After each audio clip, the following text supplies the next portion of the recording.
Assalamualaikum warahmatullahi wabarakatuh. Kali ini kita di stand keris karena di Muktamar Kebudayaan Indonesia itu ada pameran keris juga. Yang lebih menarik Sobat Budayantara, ternyata ada salah satu empu dari Malang, yaitu Empu Fanani. Mumpung beliau ada di Muktamar Kebudayaan Indonesia Lesbumi 2026, kita nanti akan tanya-tanya, kita akan wawancara tentang soal perkerisan. Udah, jangan lama-lama, yuk kita langsung kepoin beliaunya.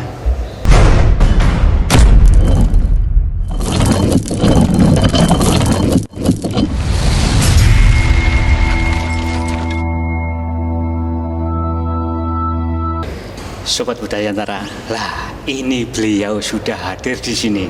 Salah seorang empu dari Malang, benar nggih? Dari Singosari, Malang.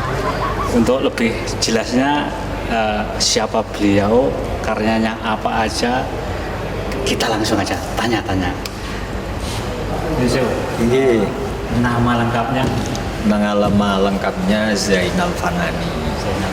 Ya, biasanya dipanggil Empu Fanani.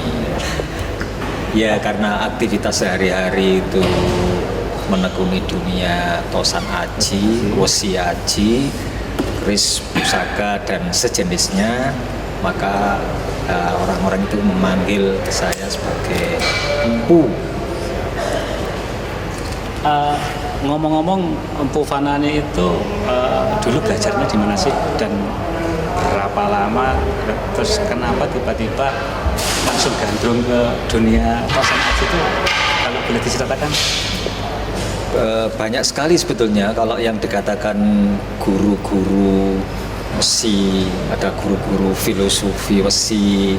Yang jelas berawal dari dunia perdagangan keris pusaka, jadi mulai dari jual beli tombak, pedang, keris, kemudian mengikuti beberapa kegiatan pameran dan bursa, itu ada ketertarikan untuk berkarya. Sekaligus waktu itu sering saya berada di Pesalen, Surabaya, khususnya di Manyar Sabrangan. Itu diantara cikal bakal saya menekuni keris pusaka sampai hari ini. Di samping Kanjeng Supoyo juga banyak orang-orang yang istilahnya berkontribusi sebagai guru keris, sekaligus keris itu sendiri itu sebagai guru, karena kita juga mengamati karya-karya leluhur kita, bagaimana cara membuat sampai seperti ini, sekar kacang, ada grene atau ada belumbangan. Lah itu menjadi guru-guru kami untuk berkarya, itu diantaranya. Ngomong-ngomong, Empu Fanani, untuk mendapatkan sebuah gelar empu ini sudah berapa lama membuat keris, atau sudah berapa puluh ratusan membuat keris, atau gimana, ada yang menobatkan atau gimana itu? Sebetulnya itu hubungannya dengan profesi. Namun untuk saat ini profesi-profesi itu ada istilahnya, ada ujinya. Ya, saya belum sempat teruji juga. Namun sudah cukup lama berkarya, dan karya-karya tersebut itu banyak juga diminati, dikoleksi oleh khalayak maupun oleh kolektor. Jadi secara umum aktivitas seseorang di Pesalen atau workshopnya seorang empu, karena aktif di situ, akhirnya mungkin karena itu sehingga saya itu layak dipanggil sebagai seorang empu, ya, empu pembuat keris. Kalau boleh tahu, biar Sobat Budayantara ini mengenal karya Empu Fanani ini, kalau boleh tahu di mana saja itu? Oh, Di antaranya itu ada di Museum Nahdlatul Ulama. Ternyata ada di Museum Nahdlatul Ulama, Sobat Budayantara. Nah, itu di antara keris NU yang dipajang di sana itu karya tim ya saya dan tim untuk membuat karya itu tahun 2025. Jadi 2026 itu di Museum NU Gayung Sari kami serah terimakan sebagai keris pusaka Nahdlatul Ulama, itu diantaranya. Kemudian juga ada karya-karya keris for the World tahun 2010 itu yang mendapatkan penghargaan juara favorit. Juara favorit itu bukan juara utama tapi juara yang ya kesekian gitu loh. Juara utamanya ada 1, 2, 3 dan sebagainya. Kemudian yang terbaru ini juga kami khususnya Empu dan pengrajin Malang Raya itu membuat keris pusaka Garuda Nuswantara yang telah kami serahkan ke negara tahun lalu, tahun 2025. Artinya itu diserahkan ke negara, dipajang di museum atau gimana? Ya harapannya memang itu sebagai tindih negara, jadi komunitas Malang Raya atau tim itu yang membuat itu memang bermaksud membuat keris pusaka projo, jadi keris pusakanya negara. Itu maksud dari tim untuk membuat pusaka Garuda Nuswantara itu, dan sudah diserahkan ke negara, diterima langsung oleh Bapak Menteri Kebudayaan tahun yang lalu.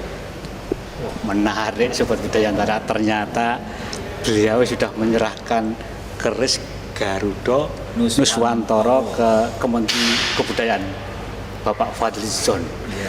Nah, ini yang membuat saya bertanya-tanya, kok membawa kotak ini curiga ini. Saya di apa isinya? Ayo kita cek Sobat Budayantara. Apa ini ya? Ini adalah bagian dari iron meteorit atau meteorit yang lazim digunakan oleh leluhur kita, leluhur Nusantara untuk membuat keris pusaka. Yang jelas keris-keris masa lalu itu memang tidak semuanya pakai bahan iron meteorit, tapi ini salah satu iron atau besi meteor yang sudah teruji tempa, yang sudah teruji kadar mineralnya atau kandungan-kandungan materialnya. Jadi salah satu ciri besi meteorit itu adalah kandungan nikelnya. Kemudian setelah itu kandungan besinya. Nah, secara umum selama saya mempelajari bahan-bahan untuk membuat keris pusaka itu, yang dominan pada iron meteorit, kalau ini meteorit Nusantara ya, karena ada juga meteorit dari Altai atau dari misalkan Tiongkok, kemudian dari Oregon, dari Campurselo, dan dari Australia, dan banyak sekali. Nah, ini salah satu besi meteor Nusantara dengan kadar nikel antara 7 sampai 15. Kenapa 7 sampai 15? Karena tidak semua meteorit itu kandungan nikelnya itu sama. Jadi ada yang 15, ada yang 7, ada yang 9, walaupun bentuknya itu hampir sama, tapi kandungannya berbeda-beda. Bahkan ada salah satu hasil analisa itu ada unsur AU-nya, ada unsur aurum, unsur logam mulia. Walaupun kadarnya itu kecil, tapi sudah menjadi hasil dari penelitian itu bahwa meteor itu juga mengandung logam mulia. Itu Sobat Budayantara, ternyata mengandung logam mulia alias emas gitu. Emas ya. Emas, bukan emas catur ya, tapi emas sungguhan dari langit gitu. Ngomong-ngomong Bu, apa bedanya bahan-bahan meteorit Nuswantara sama yang luar negeri itu, istimewanya apa sih? Kalau karena keris pusaka itu butuh tampilan pamor yang dominan adalah putih keperakan, dan itu tidak hanya unsur nikel saja. Biasanya ada unsur kromium, kemudian ada rhenium, dan ada unsur-unsur lain yang warnanya itu putih keperakan. Nah ini kalau diolah sebagai bahan pamor itu ada unsur cemerlang, ada unsur keabu-abuan.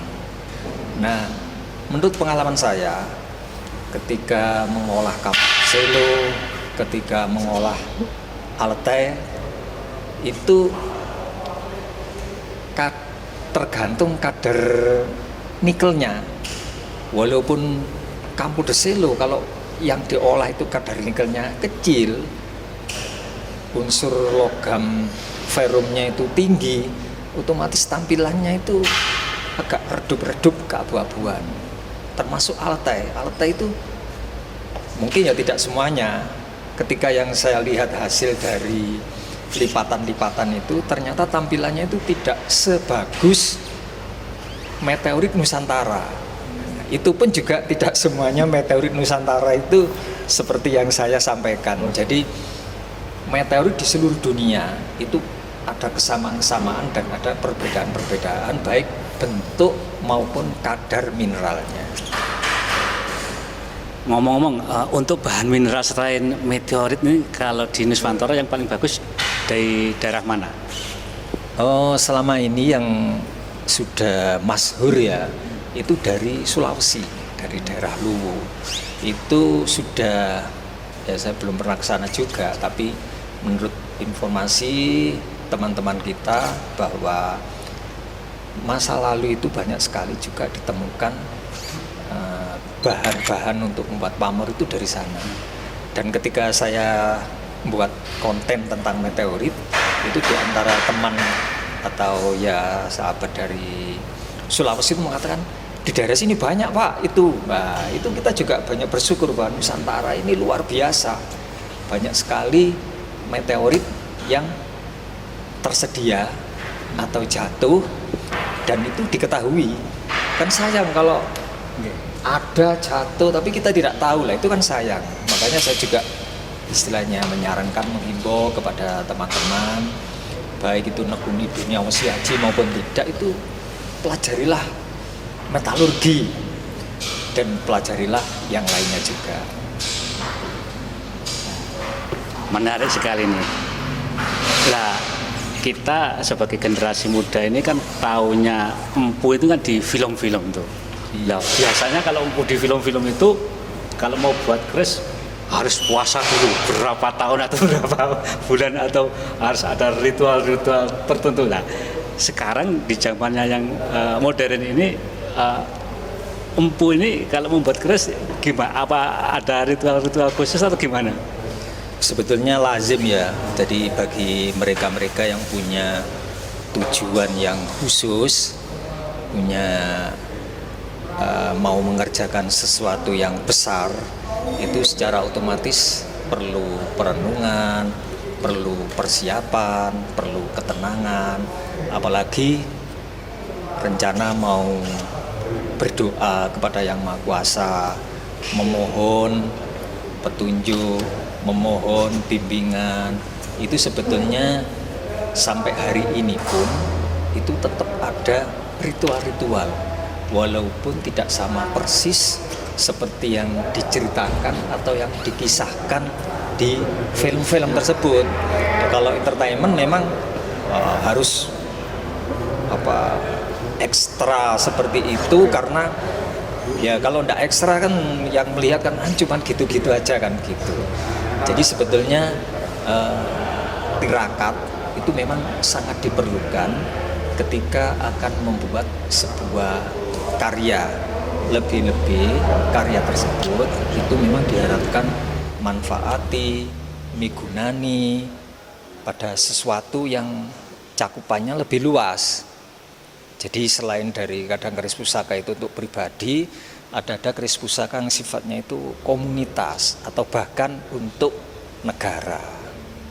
Kalau dulu untuk kerajaan gitu loh maksudnya, untuk sang raja, for the king.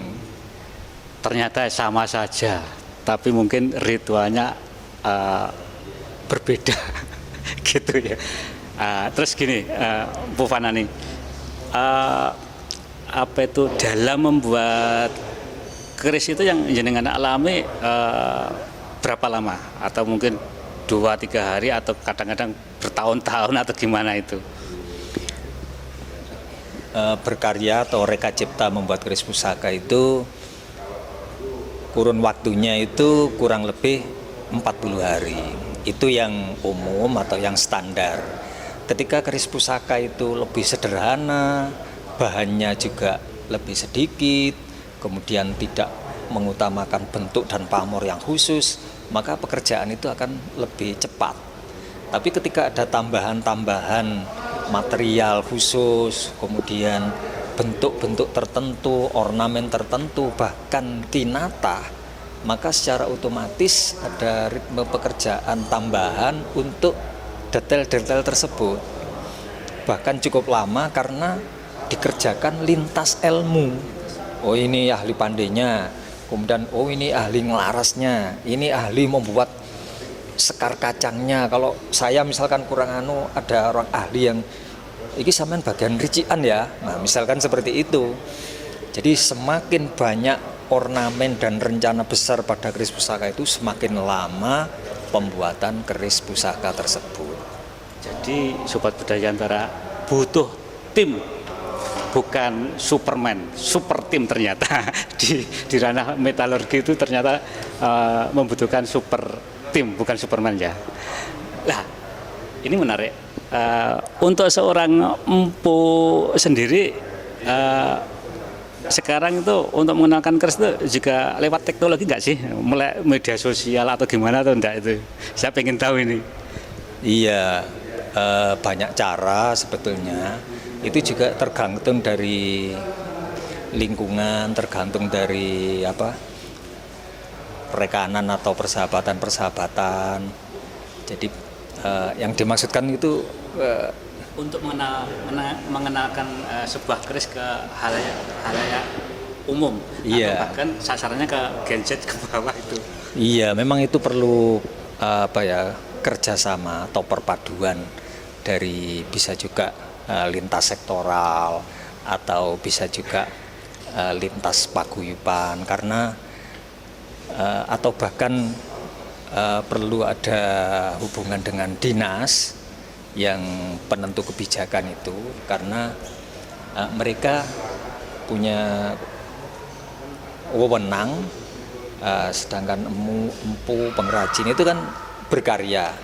Jadi ketika ada sinergi lintas sektoral itu, maka apa yang menjadi tujuan negara atau apa yang menjadi tujuan dari seorang empu dan paguyuban atau dan komunitasnya itu akan mudah untuk menyampaikan sesuatu, baik informasi berkaitan dengan bahan atau metalurginya maupun karya-karya masa lalu yang perlu dipelajari, perlu dikenalkan, dan bahkan perlu untuk dilestarikan. Jadi lestarikan itu termasuk dikembangkan, jadi diwujudkan kembali, reka cipta kembali, tidak berhenti pada pelestarian saja, tetapi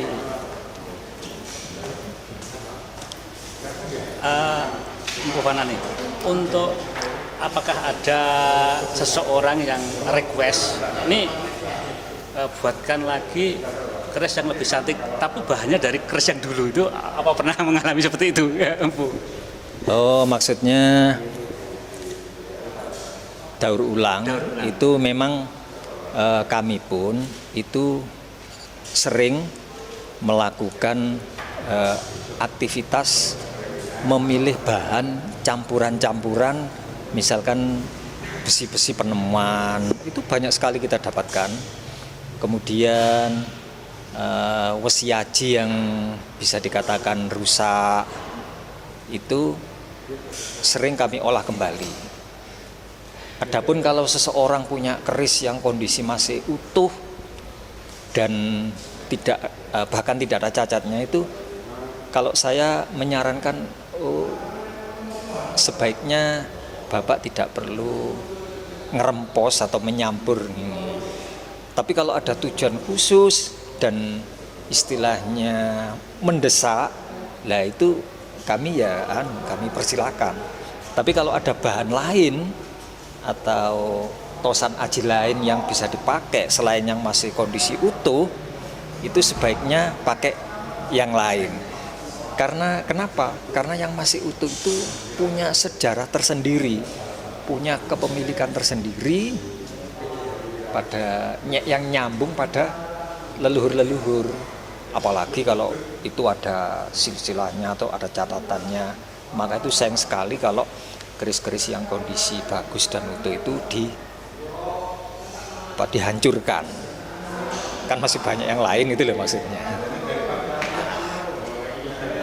Ini sebagai anak muda, Mpu Fanani, saya itu kan bayangin sebenarnya keris itu dulu untuk senjata atau untuk tanda atau gimana, maksudnya karena apa? Kalau dijadikan senjata kelihatannya ringkih sekali, itu gimana maksudnya? Dari kita yang belum tahu itu tercerahkan Sobat Budaya Nusantara ya, pastinya kalian belum tahu kan?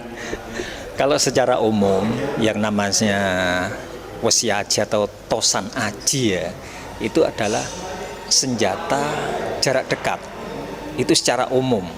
Makanya ada tombak, kemudian ada pedang, kemudian ada keris, kemudian ada bentuk-bentuk kataka, ada bentuk-bentuk jimatan yang kecil.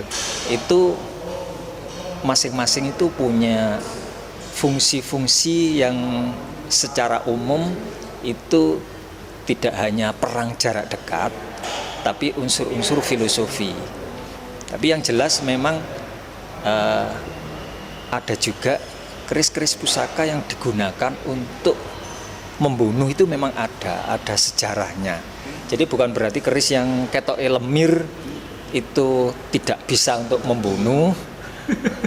Tetapi kenyataannya memang tidak semua keris itu ringkih atau lemir. Jadi sebagian itu memang kokoh, kemudian bahkan diberi selorok baja untuk sebagai kekuatan dari perpaduan nikel, besi, dan baja itu, termasuk juga tampilan dari pamor dengan filosofi-filosofi, harapan-harapan yang mudah-mudahan bermanfaat bagi siapapun yang memakai pusaka tersebut. Jadi memang awalnya itu hubungannya dengan senjata pertempuran. Ya. Jadi ternyata begitu Sobat Budaya Nusantara. Jadi artinya apa? Keris itu bisa dikatakan untuk senjata terakhir ya. Untuk jarak dekat seperti itu. Lah, diletakkan di belakang itu ya, wangkingan atau dikatakan duwung, itu kalau habis dipakai itu getun, itu juga ada juga. Lah, ngomong-ngomong untuk perempuan, empu itu harus laki-laki atau perempuan juga boleh? Apa ada sejarahnya atau gimana itu? Untuk biar Sobat Budaya Nusantara itu tahu ternyata apakah ada seorang empu yang perempuan gitu? Kalau perempuan itu ya harusnya wanita memang.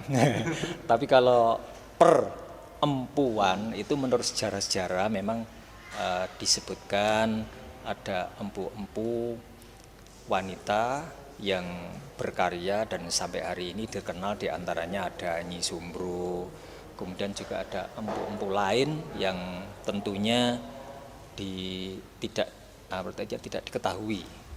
Kalau saat ini juga ada empu-empu perempuan yang sudah lulus isi Surakarta Prodi Keris, itu kan juga ada. Ternyata ada sekarang ada empu wanita. Ternyata diisi juga ada prodi perkerisan ya? Ya, ada prodi keris dan sudah bertahun-tahun dan sudah ada lulusan-lulusan mereka yang sarjana keris itu sudah cukup banyak lah. Tidak tahu saya jumlahnya berapa. Yang jelas sudah ada. Ini pertanyaan terakhir, Empu.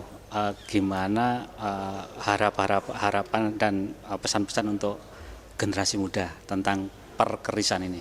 Ya, yang pertama bahwa yang perlu disadari bahwa negara Indonesia itu kaya dengan material-material, kaya dengan filosofi-filosofi atau intangible ya. Jadi untuk generasi saat ini itu pelajarilah apapun yang ada yang potensial di negara kita ini. Khususnya kalau di dunia perkirisan itu metalurgi. Jadi saya juga berharap bahwa perguruan tinggi ini ada jurusan metalurgi, perguruan tinggi ini ada jurusan metalurgi. Jadi semakin banyak jurusan metalurgi maka akan menelurkan sarjana-sarjana metalurgi, karena kita selalu berdekatan dengan metal. HP kita penuh dengan metal, elektronik dan lain-lain di sekitar kita itu metalurgi semua. Dan di antara kemajuan atau terkenalnya negara kita itu juga dari metalurgi. Nah, sayang kalau metalurgi itu dianggap sinengker tapi justru dipinggirkan. Ya tentu tidak dipinggirkan, tapi semakin banyak yang mempelajari tentang metalurgi, maka menurut saya semakin maju suatu negara tersebut. Pesawat metalurgi, apa-apa metalurgi sudah. Tuh, Sobat Budayantara, wajib tahu untuk generasi muda bahwa bangsa kita dulu dikenal dengan kecanggihan metalurginya. Benar nggih, Bu ya? Ya, betul, betul. Tambahan, bukan pertanyaan, tambahan. Ini gimana peranan pemerintahan terhadap perempuan ini? Dukungannya atau ya, kalau memang ada upaya-upaya dari komunitas atau paguyuban untuk nyambung ke penentu kebijakan dengan mengadakan misalkan kompetisi membuat keris, itu juga pernah dilakukan. Kemudian kompetisi-kompetisi lain yang tidak melibatkan unsur pemerintah itu juga dilakukan. Jadi kami mungkin juga mewakili teman-teman juga berharap bahwa setelah keris itu diakui oleh UNESCO sebagai masterpiece of the oral intangible heritage intangible humanity, itu semua pihak itu punya kewajiban untuk melestarikan keris-keris pusaka ini. Jadi semakin banyak yang berperan, maka semakin terangkat keris-keris pusaka ini sebagai warisan dunia. sementara cukup? Terima kasih. Kapan waktu kita kulik lebih detail lagi dengan Empu Wanan, Dengan karya-karya yang ya, sudah ada. siap. Mudah-mudahan doakan kita bisa datang ke tempat Ya, monggo ke Singo. Besalen Singosari. Siap. Terima kasih, Bu. Terima kasih. Oke, sahabat Budayantara TV, itu tadi informasi yang sangat menarik. Ternyata negara kita dulu besar dari metalurgi. Buktinya apa? Nah, buktinya keris-keris, buktinya gonggong dan sebagainya. Bahkan negara lain belum bisa menciptakan alat musik dari bahan-bahan besi. Nusantara ternyata sudah bisa. Oke, terima kasih. Kita lanjutkan ke liputan berikutnya. Assalamualaikum warahmatullahi wabarakatuh.